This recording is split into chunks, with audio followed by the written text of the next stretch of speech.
क्या आप ये जानना चाहते हैं कि एक घर या फिर अपार्टमेंट में हम प्रॉपर वेंटिलेशन कैसे बनाए रखें? घर का प्लानिंग करते वक्त या फिर खरीदते वक्त हमें ऐसी कौन सी चीज़ों का ध्यान रखना चाहिए ताकि आगे जाके हमें पछताना ना पड़े? तो अगर आप इन चीज़ों के बारे में डिटेल में जानना चाहते हैं, इन वेंटिलेशन के बारे में डिटेल में जानना चाहते हैं, तो इस वीडियो को पूरा देखें और मेरी चैनल सिविल इंजीनियरिंग फोरम को सब्सक्राइब जरूर करें। तो दोस्तों, क्या आप एक घर इस तरह से प्लान करना चाहते हैं या फिर खरीदना चाहते हैं जिसमें नेचुरल एयर वेंटिलेशन जो है वो इस तरह से कुछ बना रहे कि आपको कम से कम एयर कंडीशनर का इस्तेमाल करना पड़े, and in this way you can enjoy the natural gift from the environment. तो दोस्तों, आज के इस वीडियो में मैं आपको इस चीज़ के बारे में डिटेल में बात करूंगा कि हमारे घर अगर हम प्लान कर रहे हैं या फिर खरीद रहे हैं तो उसमें नेचुरल एयर वेंटिलेशन जो है वो मैक्सिमम किस तरह से बना रहे ताकि आपको कम से कम एयर कंडीशनर का यूज़ करना पड़े। तो इसके लिए सबसे पहले तो आपको ये तय करना है कि आपको अपने घर में मेजर ओपनिंग्स जो है वो किस डायरेक्शन में आपको रखने हैं। एंड यस फ्रेंड्स, यहाँ पे मैं सिर्फ लाइट और एयर वेंटिलेशन की ही बात करूँगा, स्पेसिफिकली इन्हें ही टारगेट करूँगा, और यहाँ पे हम वास्तुशास्त्र को कंसिडर नहीं करेंगे। मैं आपको यही सिखाऊंगा कि आपको अपने घर में प्रॉपर लाइट और एयर वेंटिलेशन कैसे बनाए रखना है। तो इसमें फर्स्ट स्टेप है कि सबसे पहले तो आपको यह तय करना है कि समर्स में आपके एरिया में जो है वो एयर कहाँ से कहाँ कौन सी डायरेक्शन में फ्लो कर रही है। तो फॉर एग्जांपल सपोज हम मान के चलते हैं कि डायरेक्शन है वेस्ट टू ईस्ट। ये स्पेसिफिकली इस एरिया की मैं बात कर रहा हूँ, पर आप अपने एरिया को टारगेट कर रहे हैं। पर फॉर एग्जांपल यहाँ पे हम वेस्ट टू ईस्ट, एयर जो है वो वेस्ट से आ रही है और ईस्ट में फ्लो हो रही है, तो इस डायरेक्शन को हम कंसिडर करते हुए आगे बढ़ेंगे। तो आपको अपना घर कुछ इस तरह से अलाइन करना है कि इसके मेजर ओपनिंग्स जो है, डोर्स और विंडोज, मेजर एक्सटीरियर बाहर की तरफ जो ओपनिंग्स है वो ईस्ट और वेस्ट में रहे। इसका मेजर रीज़न ये है कि एयर जो है वो वेस्ट टू ईस्ट अगर फ्लो हो रही है और आपके मेजर ओपनिंग्स अगर नॉर्थ और साउथ में है तो ये जो फ्लोइंग एयर है वो आपके घर के अंदर किसी भी ओपनिंग से नहीं घुस पाएगी। तो दोस्तों, इसे बोलते हैं हमारे घर का ओरिएंटेशन या फिर अपार्टमेंट का ओरिएंटेशन। हम इसे किस तरह से ओरिएंट करते हैं। अगर आप कोई नया अपार्टमेंट खरीदने जाते हैं तो आपको इस चीज़ का डेफिनेटली ध्यान रखना है कि एयर की डायरेक्शन जो है वो कहाँ से कहाँ है, स्पेसिफिकली इन समर, क्योंकि विंटर्स में और मानसून में इसकी डायरेक्शन थोड़ी चेंज हो जाती है। तो समर्स की जो विंड फ्लो है वो किस डायरेक्शन में है और उसी डायरेक्शन में जो है वो मेजर ओपनिंग्स हमें चाहिए ताकि एयर जो है वो सर्कुलेट हो पाए। तो ये हो गया हमारा फर्स्ट स्टेप, इसे बोलते हैं ओरिएंटेशन, किस तरह से हम हमारे घर को ओरिएंट कर रहे हैं। अब एक बार अगर हमारा फर्स्ट स्टेप खत्म हो जाता है ओरिएंटेशन, तो हमारा नेक्स्ट स्टेप है अलाइनिंग विंडोज़ एंड वेंटिलेशन। तो विंडोज़ और वेंटिलेशन जो है वो हमें किस तरह से अलाइन करने हैं ताकि पूरे रूम में या फिर पूरे घर में इवनली एयर कैसे सर्कुलेट हो। तो मतलब कि हम यहाँ पे देखेंगे कि विंडोज़ किस तरह से और कहाँ पे अलाइन करनी चाहिए ताकि जो है वो हमें एयर कंडीशनर का यूज़ कम से कम करना पड़े। अब कोई भी रूम में विंडोज़ और वेंटिलेशन जो है वो हमें किस तरह से अलाइन करने हैं ये देखने से पहले हम ये देखेंगे कि हमें किस तरह से जो है वो रिकमेंड नहीं है, किस तरह से हमें अलाइन नहीं करने चाहिए ताकि आगे जाके कोई अनडिज़ायरेबल प्लानिंग ना हो। तो सबसे पहला पॉइंट जो मेजॉरिटी ऑफ पीपल फेस कर रहे हैं, यहाँ पे आप देख सकते हैं कि आप अपने रूम में सिर्फ एक ही विंडो प्रोवाइड कर सकते हैं कोई भी एक डायरेक्शन में। और ये हमने बात कर ली कि ये जो डायरेक्शन है वो डायरेक्शन ऑफ एयर फ्लो होनी चाहिए वेस्ट टू ईस्ट, या फिर आपके एरिया में जो भी डायरेक्शन है। यहाँ पे सपोज ये वेस्ट टू ईस्ट, वेस्ट में जो है वो ओपनिंग हमने दिया है, ये आप देख सकते हैं। पर ये एक ही विंडो है तो यहाँ पे वेंटिलेशन के लिए इनलेट तो होगा पर आउटलेट की कोई गारंटी नहीं है। देखिए यहाँ पे एयर अंदर तो जा रही है पर इसकी कोई गारंटी नहीं है कि एयर जो है वो इस तरह से इस पाथ में फ्लो होकर के बाहर निकले। तो प्रॉपर एयर वेंटिलेशन के लिए अंदर जो भी एयर जा रही है उसे बाहर निकलना पड़ेगा। तो दिस इज़ नॉट रिकमेंडेड, सिर्फ एक विंडो देना it is not recommended. But इसका सॉल्यूशन मैं आपको आखिर में बताऊंगा कि अगर आप अपने रूम में सिर्फ एक ही विंडो दे सकते हैं तो ऐसा आपको क्या करना चाहिए कि इसमें प्रॉपर वेंटिलेशन भी बना रहे और कम से कम एयर कंडीशनर का इस्तेमाल करना पड़े। तो ये वीडियो आप आखिर तक देखें। और नेक्स्ट जो यहाँ पे नॉट रिकमेंडेड है कि यहाँ पे जिस तरह से आप देख सकते हैं ये दोनों जो विंडोज़ है ये एग्जैक्टली एक दूसरे के सामने है एट 180 डिग्रीज।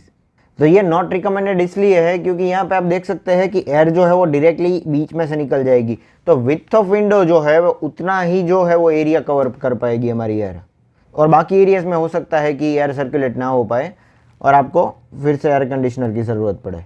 तो this is not recommended exactly, क्योंकि इसे क्रॉस वेंटिलेशन हम नहीं बोल सकते, ये एग्जैक्टली ऑपोजिट वेंटिलेशन है। दिस इज़ नॉट रिकमेंडेड, हालांकि कई बिल्डर्स इस तरह से भी प्लान कर रहे हैं। नेक्स्ट और एक not recommended alignment of Windows जो है वो इस तरह से है। इस तरह से कोई भी कॉर्नर में स्पेस छोड़ के यहाँ पे एक विंडो देना और फिर से उसी कोने से थोड़ा डिस्टेंस छोड़ के दूसरी विंडो देना। तो ये जो है वो नॉट रिकमेंडेड है। यहाँ पे पूरे रूम में ठीक से एयर जो है वो सर्कुलेट नहीं हो पाएगी। जितना एरिया जो विंडोज़ कवर कर रही है उतना ही वेंटिलेटेड रहेगा। फिर इसके बाद नॉट रिकमेंडेड जो हमें नहीं फॉलो करना चाहिए वो है, ये विंडोज़ आप देख सकते हैं क्रॉस में तो है, एग्जैक्टली एक दूसरे के सामने नहीं है, एक थोड़ी नीचे है और अपोजिट साइड में थोड़ी ऊपर, तो ये हो गया क्रॉस वेंटिलेशन। पर जो चीज़ नॉट रिकमेंडेड है यहाँ पे वो है कि ये बीच में पार्टीशन आ रहा है, आप देख सकते हैं। ये एयर इनलेट वाली जो विंडो है वहाँ से एयर जो है वो पूरी तरह से अंदर नहीं आ पाती। वो क्या है कि पार्टीशन जहाँ पे इसे गाइड कर रहा है वहीं जाएगी और फिर से वही प्रॉब्लम दिखेगा, उतने ही एरिया में एयर सर्कुलेट हो पाएगी, जैसा कि आप इस एरो में देख सकते हैं। और इस एरिया में आपको वेंटिलेशन फील नहीं होगा, नीचे वाले एरिया में। अब हम ये देखेंगे तो फिर आपको किस तरह से विंडोज़ को अलाइन करना चाहिए, रिकमेंडेड अलाइनमेंट। तो ये है फर्स्ट, अगर वेस्ट डायरेक्शन में आपका एयर फ्लो है तो आप या तो सेंटर में या फिर थोड़ा डिस्टेंस छोड़ करके कॉर्नर से मतलब विंडो लगा सकते हैं। और उसका जो आउटलेट रहेगा वो होगा कि कॉर्नर से डायरेक्टली स्पेस छोड़े बिना आप एक विंडो प्रोवाइड कर दें। इससे क्या है कि पूरे रूम में इस तरह से एयर जो है वो सर्कुलेट हो जाएगी और हमारा रूम जो है वो वेल वेंटिलेटेड रहेगा। ये हो गया सेकंड रिकमेंडेड। अगर आप पार्टीशंस या फिर कोई स्टोर या फिर कुछ टेम्पल कुछ भी मतलब डिज़ाइन कर रहे हैं तो आपको क्या करना है, इस पार्टीशन के लिए, टेम्पल या फिर स्टोर के पार्टीशन के लिए आउटलेट वाली जो विंडो है वहाँ पे आप ये प्रोवाइड कर सकते हैं। और वो भी इस तरह से कि ये विंडो को ऑब्स्ट्रक्ट ना करे, ये बीच में ना आइए, यहाँ पे एयर इनलेट और यहाँ पे सीधी आउटलेट हो जाए। बट जैसा कि मैंने बताया कि अगर ये स्टोर रूम है तो air ventilation is not required there यहाँ, क्योंकि we are going to live over here, हम ज़्यादातर टाइम हमारा यहाँ पे बिताएंगे। नेक्स्ट रिकमेंडेड जो है वो इस तरह से क्रॉस वेंटिलेशन, इससे परफेक्टली कोई भी रूम में वेंटिलेशन और लाइट बनी रहेगी। देखिए इस कोने में वेस्ट में अगर हम इनलेट वाली जो विंडो है वो प्रोवाइड करते हैं तो क्रॉस में हमें यहाँ पे थोड़ा डिस्टेंस छोड़ के एक और विंडो देनी आउटलेट के लिए, इससे परफेक्टली पूरे रूम में एयर बनी रहेगी। और लास्ट पॉइंट जो है यहाँ पे मतलब यहाँ पे हम कोने में एक विंडो दे सकते हैं इनलेट में वेस्ट में, और आउटलेट के लिए एडजेसेंट कॉर्नर में थोड़ा डिस्टेंस छोड़ करके हम एक विंडो प्रोवाइड कर सकते हैं इस तरह से, और यहाँ पे भी रूम जो है वो वेल वेंटिलेटेड रहेगा। तो ये हो गई कुछ रिकमेंडेड विंडो अलाइनमेंट्स।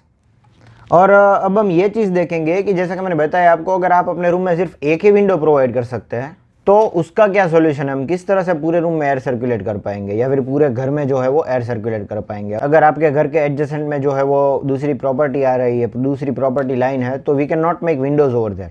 तो उसका ये सॉल्यूशन है, देखिए ये सपोज वेस्ट डायरेक्शन है, मतलब जिस डायरेक्शन से एयर फ्लो हो रही है, तो एक बार विंडो से ये एयर अंदर आ जाती है तो उसके ऑपोजिट में हमें इस तरह से ऊपर की तरफ वेंटिलेशन प्रोवाइड करना है ताकि एयर को वहाँ से आउटलेट मिल पाए। और इस तरह से पूरे घर में हमें डिज़ाइन करना है कि एयर का आउटलेट हमें मिल जाए। यहाँ पे देख सकते हैं कि पूरे घर के स्लैब लेवल पे हमने एक वेंटिलेशन दिया है ताकि वार्मर एयर, गर्म हवा जो है वो ऊपर की तरफ लो डेंसिटी की वजह से चली जाती है और वहाँ से निकल जाएगी। OTS में इसे जगह देनी है ताकि वहाँ से वो बाहर निकल जाए। तो ये हो गया हमारा इनलेट और ये हो गया हमारा ऊपर से आउटलेट। और ये वेंटिलेशन कोई भी रूम में या फिर हॉल में, डाइनिंग में, कहीं पे भी ये स्लैब लेवल पे ये जो है वो वेंटिलेशन देने से फ़ायदा ये है कि इसमें प्रिवेसी भी मेंटेन रहेगी और आपका रूम या फिर घर जो है वो वेल वेंटिलेटेड रहेगा। तो अगर आप अपना घर इस तरह से कुछ डिज़ाइन करते हैं तो इसमें आपको एयर कंडीशनर का यूज़ कम से कम करना पड़ेगा। तो दोस्तों उम्मीद करता हूँ आपको मेरा ये वीडियो अच्छा लगा, और अगर ऐसा है तो इसे लाइक कर दीजिए और मेरी चैनल सिविल इंजीनियरिंग फोरम को सब्सक्राइब ज़रूर करें। This is all for today, thank you for watching.